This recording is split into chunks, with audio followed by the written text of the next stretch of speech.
on chopping today. I don't know how much you'll be able to hear over the sound of the choppers and the tractor, but I'm gonna try and we'll see what happens. So the question I get sometimes is, why chop? Well, for one thing, chopping it covers 18 feet at a time.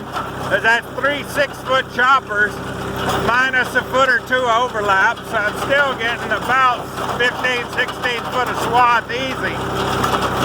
I'm going 4 miles an hour on a Ford 2310, which is about a 30 or 35 horse tractor. It's a 3-cylinder diesel. I'm doing 1200 RPM in 5th gear, so it's basically just off idle.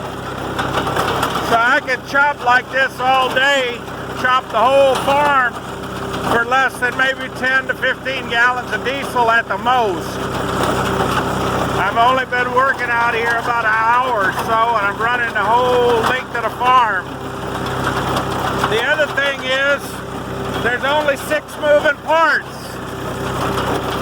Those chopping rotors back there makes it real easy to maintain. You wouldn't pull a 15-foot batwing with a 30 horse tractor, 35 horse tractor at 4 miles an hour.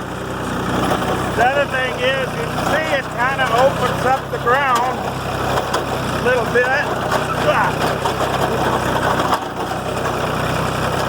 As it chops the weeds, takes out the dry standing stuff, takes out gopher mounds, takes out the turds, flips them over, dry cow turds, chops them up, breaks them open where they can rot better, and chops down all this dry standing weeds so that they can rot.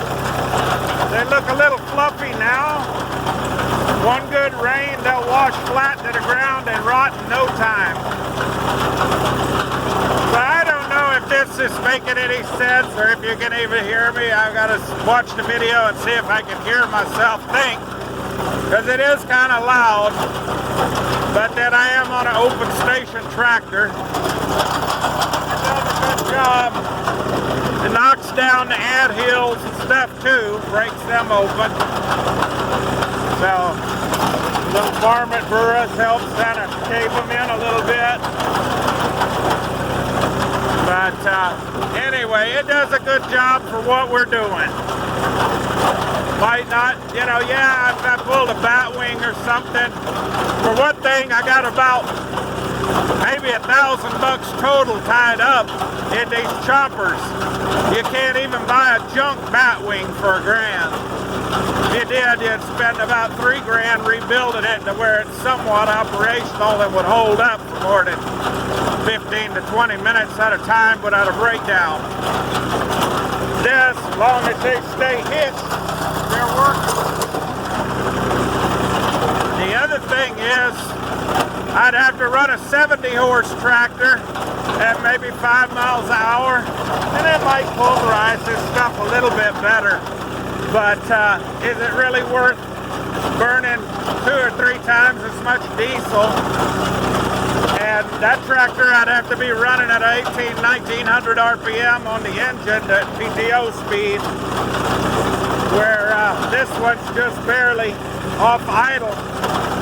So this is basically burning very little fuel.